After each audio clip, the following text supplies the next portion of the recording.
Today we're going to be demoing the new Laura Mercier translucent honey powder.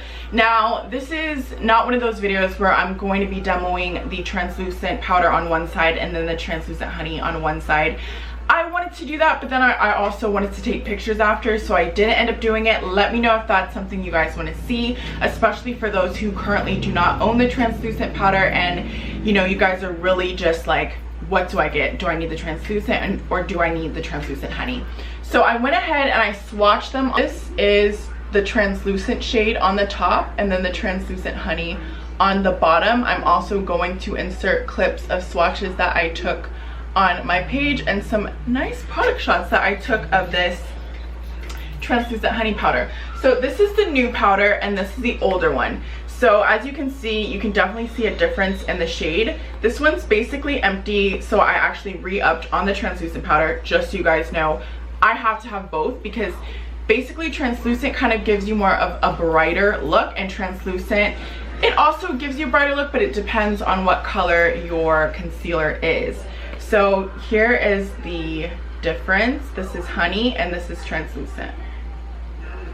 The print has definitely changed, as you can see. So here's the new one, here's the older one. And 29 grams, 1 ounce of powder comes in both still, and this retails for $39. So I also picked up the powder puff because I was like, you know what, I just want to try, because I have fallen in love with powder puffs because of Painted by Spencer here on YouTube and Instagram. Gonna leave his information down below because I love that man. Okay, so this isn't the specific powder puff that he uses. He gets his in bulk from Namies, which I need to check if Namies is open because I want to buy them in bulk too. But this is the Laura Mercier powder puff. Oh my gosh, my camera's about to die. And it looks just like this. It's used, as you can see. This retails for $16, and you guys, it's worth it because you guys are going to see how well this applies to powder. So just stay tuned. So here are the swatches that I took on my Instagram. Be sure to follow me at the Yondon. And yeah, here's the translucent and honey shades. First, I'm going to be going into this Laura Mercier blurring primer. And this is my first time using it with the foundation and concealers that I'm using it with. And, you know, most of the time when I use something that's, you know, marketed as a blurring primer, I don't really see any results or difference until the end.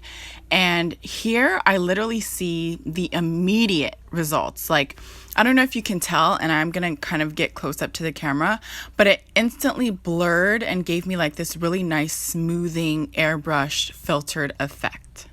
This is a water-based blurring primer that absorbs excess oil for a mattifying, soft focus effect while extending wear of makeup. It retails for $38, and that is why I'm just literally like, okay, this is so worth the price because it definitely kept my makeup on and it's blurring.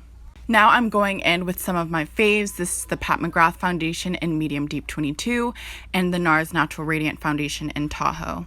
Now, this first shade I'm applying is obviously Nars Tahoe. This is a lighter shade. I was matched to this one, you know, when I was like at my super winter shade, and now I'm going in with the medium deep 22 from Mcgrath. And that's like my summer shade, but it's also like my perfect shade. I really more so mix these two together to just kind of see what finish it would give me. But I actually realized that I should have put more of the Mcgrath foundation because the Nars Tahoe definitely took over, and my base ended up looking lighter than what I, you know, would have liked. So I end up going in with like, you know, cream bronzers, liquid bronzers to bring that depth, that dimension and like warmth back to my face. So don't worry. All right, I know I'm looking crazy. So here we are after I went in with the Born This Way Too Faced Concealer in the shade Mahogany and the stick foundation from Anastasia Beverly Hills to bronze my face. But now let's get into what I'm doing here under my eyes. This is the Mcgrath Concealer mixed in with the Makeup Revolution Concealer, and I just find that this concoction is just amazing. Like, look at my under eye. Look at it! here we are, you know, what everybody came to this video for. This is the new Laura Mercier Translucent Honey Powder, and let's get into it. I've used this multiple times already, but I find that using it with these concealers and this powder puff just makes it go on absolutely flawless. Like, just wait. Always blend out your creases, y'all, because that's what I'm doing here. All right, so now I dipped it into the powder, and here I am applying it with this Laura Mercier powder puff. And I'm just taking my time and applying this first light layer and then going in with some more. And as you guys can see, it looks so beautiful. I love the undertone of this powder. I feel like it really complements my skin tone, and it paired really well with these concealers. So I'm just going in and blending out the creases under my eyes and gonna set this side as well. So something I would love to mention is, you know, when you set under your eyes, when you set that concealer, it is not going anywhere.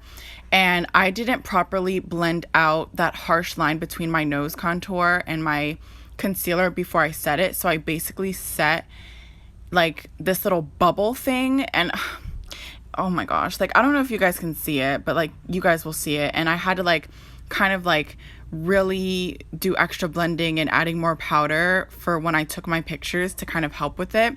But always remember to blend out your cream bronzer and your concealers before you set, or else you'll end up like me, looking crazy. So I'm just going ahead and setting the center of my face. This powder is not drying. It does not feel heavy on the skin, and I really do love the undertone of the honey powder. No matter how much I apply, it does not feel cakey or heavy at all. I also went off camera and finished the rest of my face, and here is an up close shot of what the look turned out to look like. And I'm also going to insert some clips of some selfies that I took, and those are unedited, and the powder just looks incredible.